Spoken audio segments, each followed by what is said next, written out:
भागते रहो, क्योंकि तुम्हारा विरोधी शैतान गरजने वाले सिंह की नाई इस खोज में रहता है। वो भी खोज रहा है। हम तो 8 घंटा 12 घंटा ड्यूटी करके सो जाते हैं, वो दुष्ट सोता ही। अरे वो दुष्ट होने के बाद वो और एक्टिव हो जाता है। हम लोग स्टूडेंट अगर होंगे ना तो माँ बाप को बोलते हैं लाइन कट गया इसलिए टास्क नहीं बना सके, अब पढ़ नहीं पाए, लाइन कट गया था, है ना। मालिक को बोलेंगे सर लाइन कट गया था, इतना प्रोजेक्ट आप बनाने बोले बनवे नहीं कर, लाइन नहीं था, अंधेरा हो गया, हम क्या करें भैया, घर में लाइन नहीं था, प्रार्थना नहीं कर पाए, बाइबल नहीं पढ़ पाए। लेकिन शैतान जैसा होने के बाद दुगुना एक्टिव हो जाता। सब लोग काम करो जी, अभी काम करने का समय है। कहता है ताक में रहता है गरजने वाले सिंह की तरह, ताक में रहता है, खोज में रहता है, किसको फाड़ खाए। हालेलुया। किसको? जब आप वचन पर नहीं चलते हैं, जब आप परीक्षाओं के समय में आप प्रार्थना से और दूर हो जाते हैं और वचन से दूर हो जाते हैं, उसकी महिमा आराधना से दूर हो जाते हैं। जानते हैं जब आप परमेश्वर की महिमा करना चाहते हैं तभी ज्यादा हमला होता है। जब आप परमेश्वर का गीत गाने का मन होता है उस समय ज्यादा हमला होता है। जब आप प्रार्थना के जीवन बिताने लगते हैं उस समय ज्यादा हमला होता है। शैतान सोचता है अगर ये वचन पर टिका रहा, अगर ये आराधना प्रार्थना इसी तरह 2-4 दिन और करता रहा तो इसका नींव जो है जम जाएगा, मजबूत हो जाएगा, फिर इसको उखाड़ना मुश्किल होगा, इसको गिराना मुश्किल होगा, इसको तोड़ना मुश्किल होगा। अभी ही जब ये शुरुआत किया है आराधना करने का, यीशु मसीह के करीब आने का, प्रार्थना का जीवन बना रहा है, ये पापों को छोड़ रहा, अभी ही हमला करो। बीमारियों को भेजो, समस्या को भेजो, कर्जदार को भेजो, दुख को भेजो, चिंताओं को भेजो, हमला करो। लेकिन बाइबल कहता है जो इस संसार में है तुम्हारा विरोधी, उससे मेरा परमेश्वर बड़ा है जो मेरी ओर खड़ा है। हालेलुया। जो मेरे साथ है वो मेरा परमेश्वर, उसका वचन वो कहता है कि शैतान जो इस ताक में तो है कि हमको फाड़ खाए। ये बात बताइए, जब बाहर वाले से मेरा अंदर वाला बड़ा है, आप बताइए जो बाहर खड़ा है, जो शासक, जो विरोधी, जो शैतान बाहर है, संसार का राजकुमार है, मेरा परमेश्वर जो संसार का राजाओं का राजा है मेरे अंदर है, वो पवित्र वचन, पवित्र आत्मा जो मेरे अंदर है, क्या बाहर वाला उस मेरे अंदर वाले से जीत सकता है? बताइए। हालेलुया।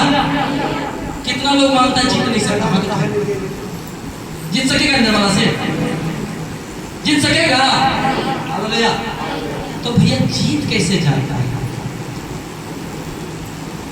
क्या पुराने पाप को या पुराने पाप में फिर से नहीं फंस जाते हैं? सच बोले, फंस जाते हैं ना? ऐसा माहौल क्रिएट होता है, ऐसा बातें होती है, आप पुराने पाप में चले जाते हैं। आप पहले प्रार्थना करके प्रभु यीशु के पास आए थे, सब कुछ बदल गया था। आपका बोलने का तरीका, आपका चलने का तरीका, आपका सोचने और देखने का तरीका, आपका जीवन प्रार्थना में हो गया था, आप बहुत अच्छे हो गए थे। लेकिन धीरे धीरे क्या होता है, जब थोड़ा सा आप परमेश्वर की उपस्थिति में खुद को लूज करते हैं, दूर करते हैं आराधना प्रार्थना से, शैतान आपके जीवन में फिर से वही पाप को क्रिएट करना चालू करता है और आपका इसी ताक में वो रहता है कि यही मौका है। ये हमको छोड़ के गया था, ये बोला था कि अब मैं गाली नहीं दूंगी, अब मैं परिवार में लड़ूंगी नहीं, अब मैं किसी के साथ व्यभिचार नहीं करूंगा, अब मैं निचली कमाई को छोड़ दूंगा, अब मैं दुश्मनी नहीं निभाऊंगा, अब मैं लोगों से प्रेम करूंगा, अब मैं डाह नहीं करूंगा, अब मैं हर एक को क्षमा करते हुए चलूंगा, अब मैं बुराई से मन फिरा लूंगा। अब इसको हम फंसाएंगे। शैतान सोचता है इसको फंसाएंगे, नष्ट करेंगे, ताक में रहता है। मुझे एक कहानी, हमेशा जब मैं इस वचन को पढ़ता हूँ मुझे एक कहानी याद आता है, बड़ा सुंदर कहानी, सुनिएगा क्या?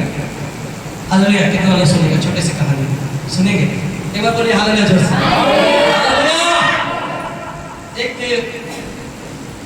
भेड़ का झुंड था, उस भेड़ के झुंड में चरवाहा बहुत अच्छा था। चरवाहा को पूरे जंगल का नॉलेज था, किस जगह हरा घास मिलेगा, किस जगह पानी मिलेगा, कौन सा रास्ता से जाना अच्छा है, कौन कौन सा रास्ता से भेड़ को लेकर गुजरना ठीक है, कहाँ जंगली जानवर छुप के रहता है, कहाँ जानवर नहीं रहता है, सब भेड़ के चरवाहा को मालूम था। वो अपने भेड़ के चरवाही में अपने भेड़ को खूब अच्छा से चराता था, हरी हरी घासों में लेके जाता था, हरी हरी चराइयों में चराता था, निर्मल जल के सोते में पानी पिलाता था। भेड़ों को कहाँ ठहराना है, कहाँ विश्राम करवाना है, किस रास्ते से लेके गुजरना है, कब आगे रहना है, कब पीछे रहना, सब उसको मालूम था।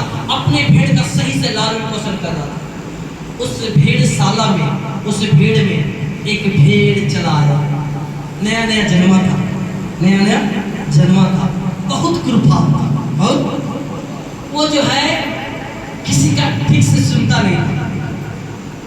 मालिक कभी बात को नजरअंदाज करता, यानी जो उसका चरवाहा था उसकी बात को नजरअंदाज करता।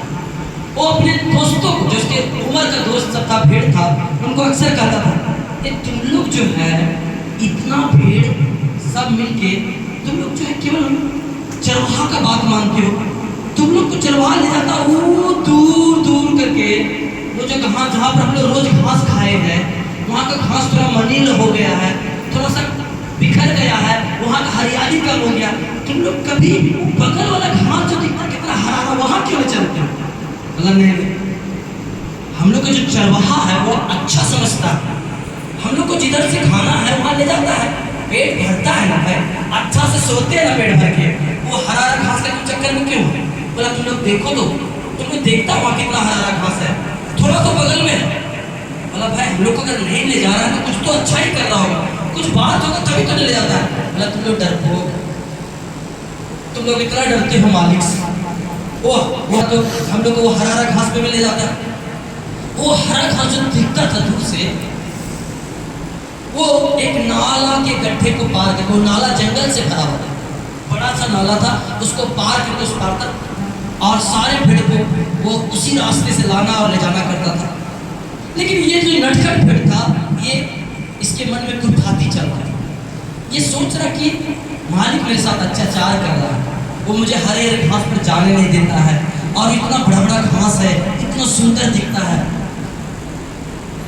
वो एक दिन ठाना कि मैं जो है उस भेड़, इस भेड़ के झुंड में से जिस दिन मालिक पीछे के बजाय आगे चला जाएगा ना, तो मैं चुपके से निकल के वो हरा हरा घास को जरूर खाऊंगा, जरूर खाऊंगा।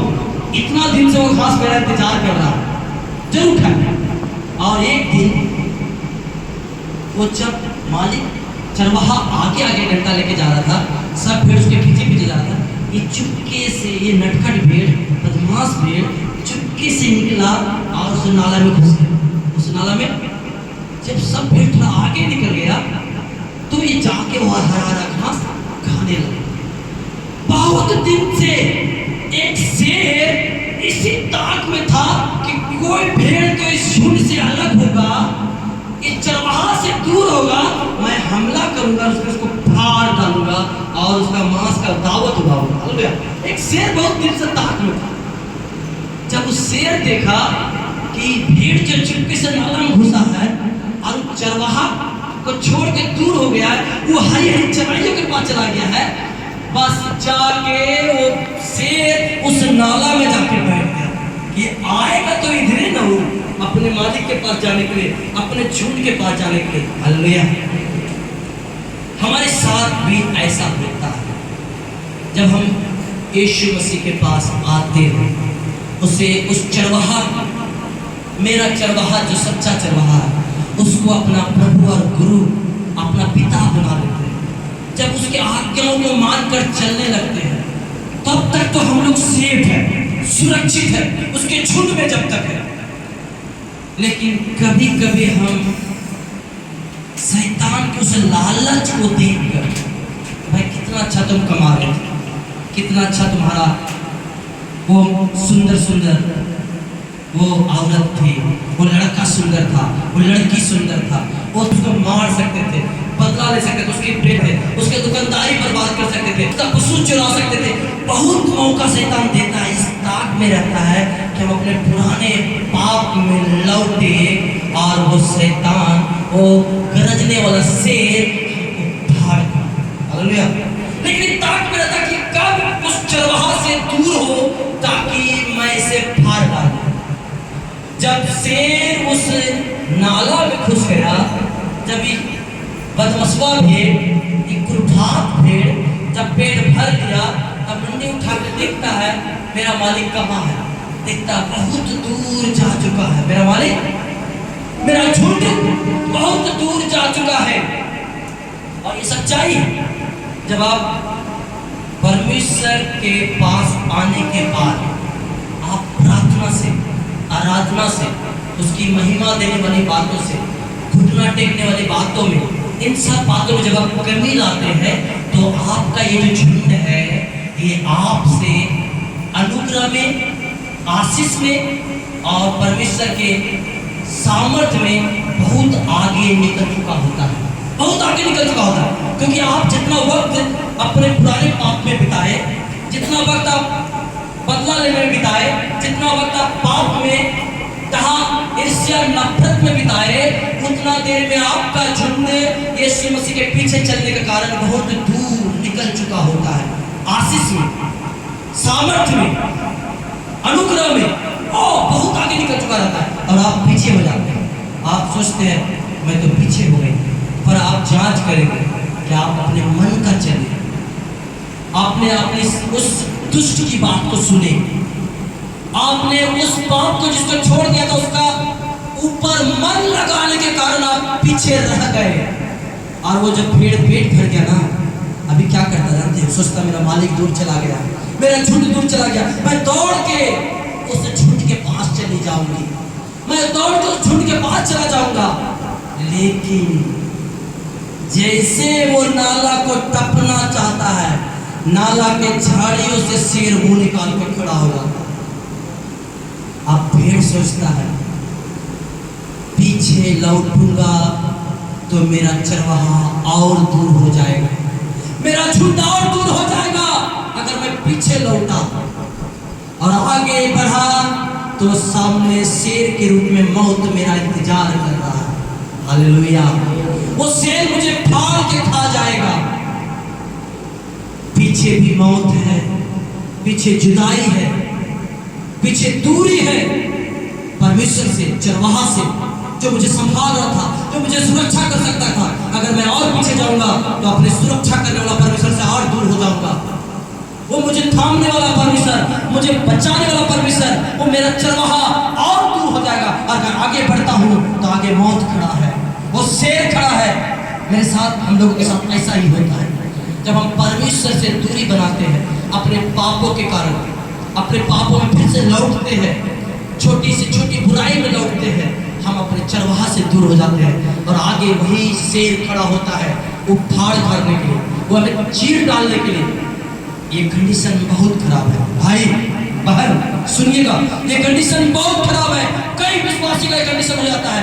वो शुरुआत में आनंद के साथ आत्मा में पूरे आशीषों को प्राप्त करते हुए जब यीशु मसीह के पास आते हैं, बहुत खुश थे, बहुत आनंदित थे, मुझे गवाही देते हैं, भैया जब से मैं प्रभु के पास आया हूँ मेरा सब काम अच्छा हो रहा है।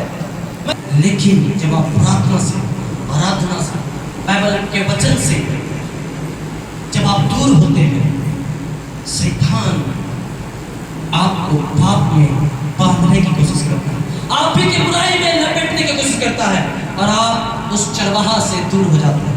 हालेलुया। और उस दिन जब आप लौटना चाहेंगे, हो सकता है आपके सामने ये कंडीशन होगा। अगर आप पीछे जाएंगे तो और दूर हो जाएंगे जीवन से, उस जीवन के कर्ता से, अपने चरवाहा से।